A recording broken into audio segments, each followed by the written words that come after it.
So I've had a couple questions asked to me about file formats, about filters, so I thought I would share my response with all of you because I think you'll all find this very useful information. So there's four basic file types: TIFF, RAW, software file types like Photoshop and GIMP, and JPEG. And there's a few factors to consider when selecting a file format. The file size, so a larger file size is, for one, it's just going to take up more storage. It's going to fill up your memory cards. It's going to fill up your hard drive and your cloud storage. And of course, you have to pay for that cloud storage. So the more you have up there, you either have to eventually someday go through and clean all of it out, or you're going to pay for more storage. So that's something to consider. The other downside of large files is that they will delay processing time. So if you're saving in RAW versus JPEG, JPEG is a smaller file format, a smaller file size, you'll find that the camera is more likely to be more responsive when you're saving to JPEG versus RAW.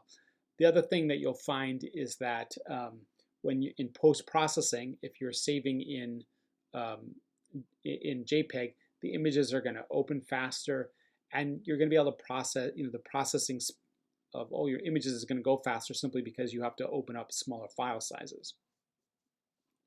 Now, the next issue to consider is image quality. You obviously want the most image quality that's practical to store, and the ability to edit the files. So different files formats have different abilities to edit them. And then portability. You want to be able to, once you have your beautiful photograph, you want to be able to do stuff with it. So you want to be able to put it on the web. You want to be able to send it to a printer. You want to be able to, do any number of things with it. So all photographs, if you zoom in, all digital photographs anyways, if you zoom in, eventually you'll see this grid of pixels, all the little squares that make up the image. Now TIFF has basically no secret sauce. It's got no magic in it. It's just pixels, raw pixels. It's completely uncompressed, and it's a universal format. It actually has the ability to store more color than you can see with the eye. Like it has more color than you can even perceive, potentially, depending on how you've saved the image. And you might even have more resolution than you need as well. So why would you want a bigger, this massive file that has more information than you need in it? Why is that a good thing? The reason is because anytime you edit a photo, if you increase the contrast, you change the colors, anything like that, you're going to decrease the integrity of the image. You're going to damage it a little bit or a lot, depending on how much you've edited it. And so if you have more than what you need and you lose some of it, then you're still fine. So that's the advantage of having a really large file size, or having an immense amount of information. Now, RAW has just as much information as TIFF. It's extremely high quality, uncompressed. Every single camera will capture in RAW, although some of them will not allow you to save to RAW. They will only save to JPEG. But they are, at some level, they have a RAW format. So every camera will have a different RAW format. Now you should be able to open them all up in either GIMP or Photoshop or Lightroom. And if you can't, for some reason, you can download a driver typically that will allow you to open it.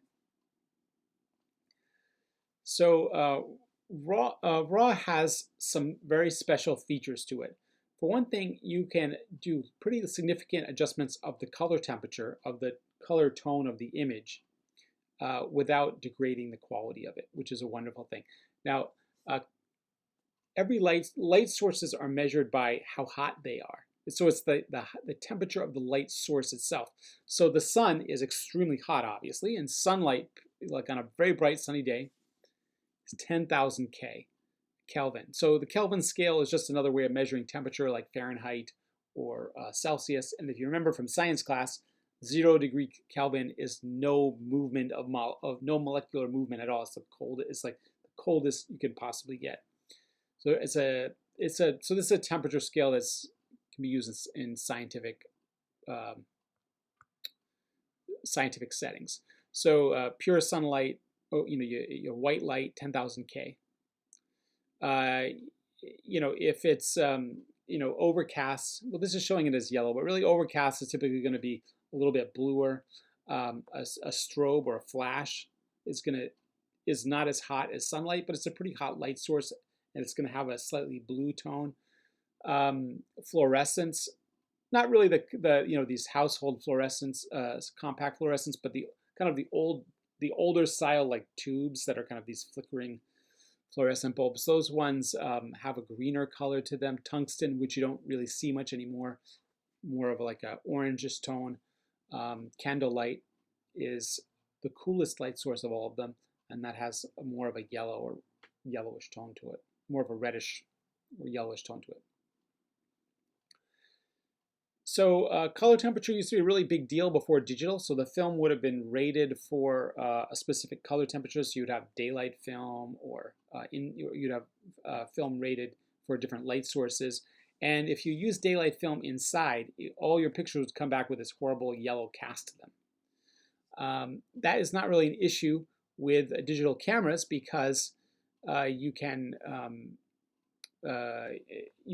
just set it to the best thing that I would say for now is just set it to auto color temperature and let the camera adjust the color temperature for you. As you become more advanced in your ability to manipulate settings, you may at certain times want to adjust the color temperature that the camera is using, but for now just leave it on auto, you'll be fine.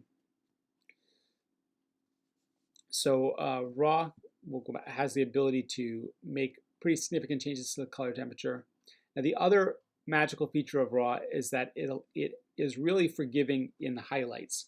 So if your highlights are really light, you can typically get a lot more information out of the highlights. You can, if it's totally blown out and it's totally gone to white, then there's nothing you can do about it. But if it's a little bit on the light side, there's a lot of information you can pull out in RAW. Okay. Now, one thing I should say about RAW is that while it does have these features in it, you can't do other things with it. So the only adjustments you can make in RAW are the ones that are in these panels here that show up when you initially open it.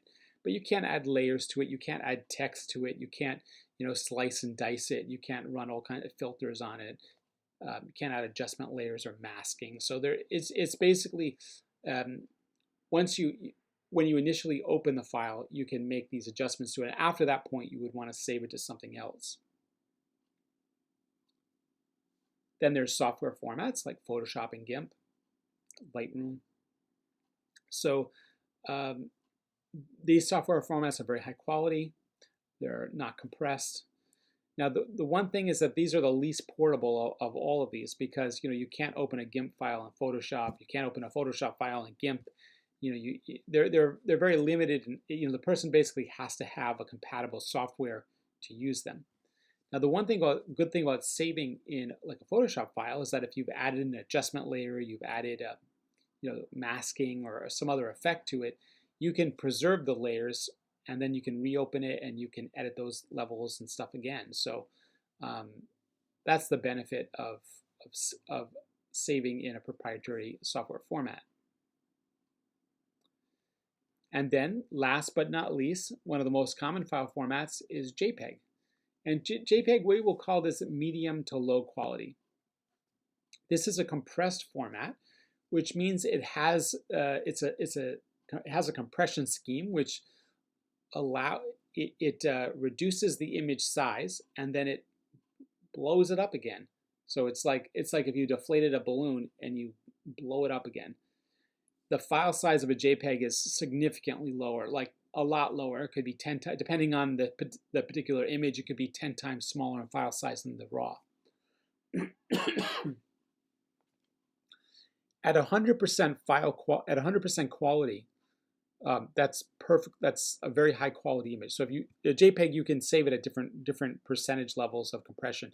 At 100%, it's very high quality. You can print it, and you won't be able to see any loss of quality. However, because you're kind of like right on the precipice there, it's going to be a lot more fragile when you go to edit it. when you start adjusting the contrast on a JPEG, it's going to fall apart a lot faster than a RAW file or a TIFF file.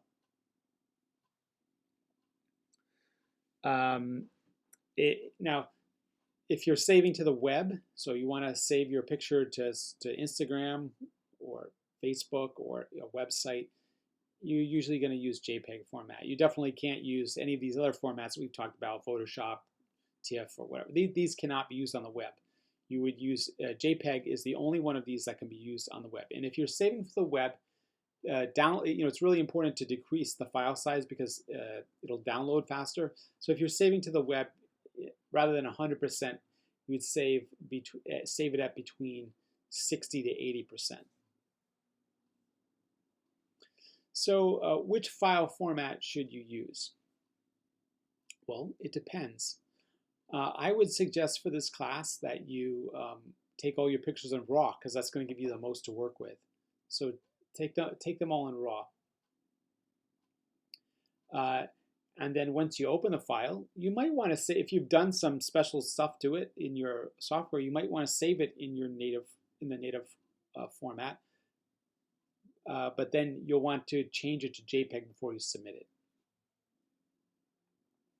Because JPEG is that universal, it's a universal format that I can very easily open up and look at, it's also a lot smaller. So in terms of the practicality of uploading assignments, it's a lot easier to upload a 2 megabyte file than like a 20 or 30 megabyte file. So for the class, you should only upload JPEG. Although you might want to save the other format for your own personal storage later, in case you want to do more editing on it. Now there are times when you might want to shoot in JPEG to begin with. So for example, let's say you're doing product photography and you have 1,000 like little Christmas snowman that you want to photograph or something like that. You have a large number of products you need to photograph in a production setting. You want it to be really fast, like for example what you can see on the screen here, over here. And let's say what you can do, and you're in a very controlled environment, you can make sure all your settings are spot on, so they're not going to need editing or very much editing after the fact. And so you're storing a great image. You're capturing your initial image is really great. In this case, it might be more practical to save in JPEG rather than RAW because it's going to make your workflow faster.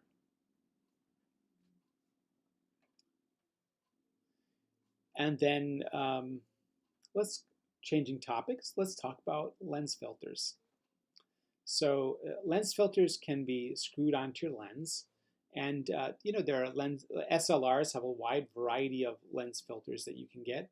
But there are lens filters available for a wide variety of cameras. There are things that you can clip on to iPhones and cell phone cameras. And if you have like a point and shoot, many of those have filters that you can get for them.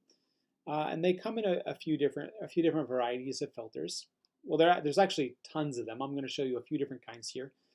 A UV is a very common filter to get. It reduces the amount of UV light coming in. It can increase clarity. It can have some minor benefits. But the main reason why people use UV filters is to protect your lens from scratches. So if you were to scratch the lens, well, you don't scratch the lens, you just scratch the UV filter off. You throw out the UV filter and put a new one on, right? So it protects your lens. That's why most people use UV filters. The next type of filter is a circular polarizer. This is a very useful and common filter. And what this does is it blocks light coming in at a 45-degree angle. And it's used. There's two things why this is a great filter to have. One is it's great for pulling out color and detail in the sky and bringing out detail in clouds. It's really great for giving you rich, beautiful clouds. That's what this is primarily for. The other thing that you can use it for is controlling reflection. So, for example, let's say you were at a museum and you want to photograph something behind glass. You can adjust the filter and it will just cut out all the reflection. You could also, like, let's say you're shooting into water, you can control the amount of reflection that you see. So you might want to shoot, you might not want the glare on this surface. You might want it, like let's say you're photographing like koi in a goldfish pond. You might want to cut out that reflection so you can see the goldfish better. So circular polarizer is another great and very useful filter to get. They're not very particularly expensive either. Another type of filter that's nice is a close-up filter. So a close-up filter is a much cheaper alternative than a macro lens. Basically what you do is you screw in and it zooms in and gets closer. And you can get well, this shows here in this picture 1 time, 2 times, 4 times, 10 times. You can screw them together and get like zoom in super far. With these filters, it's better to get a more expensive one. I would rather have one very high quality close-up filter than 4 cheap ones, because with the cheap, like you'll see on eBay, stuff, you'll see like 4 close-up filters for $4. Don't get those; they're terrible. They look like all blurry and stuff. They're not great. It's better to get one very high quality one, or 4 very high quality ones. But the high quality ones are a bit more expensive, though they are cheaper than a macro lens. There's also effects filters, like there's a star filter, which gives you these star effects. There's also, this is a kind of a specialty filter called a split neutral density filter. There's also just a plain neutral density filter is just a gray. And what that's for is if, let's say you want to do a long exposure during a bright sunny day and you wanted to make your exposure longer. We'll get into what that means later. That's what a neutral density filter is. A split neutral density filter addresses a problem that many of you will run into during this class. Whereas if, let's say you're photographing a landscape like this where you have a lot of sky, like maybe the sky takes up half the image, the sky is so much brighter than the foreground, you can't expose for both properly. So what the split neutral density filter does is it allows you to expose for the sky differently than the foreground. And then finally, there's sky's the limit. There's all kinds of different special effects filter. This is a filter system made by LensBaby, where it has different attachments and you can do all kinds of fun stuff with it. Well, I hope this information has been helpful for you, and feel free to reach out to me with any questions that you might have.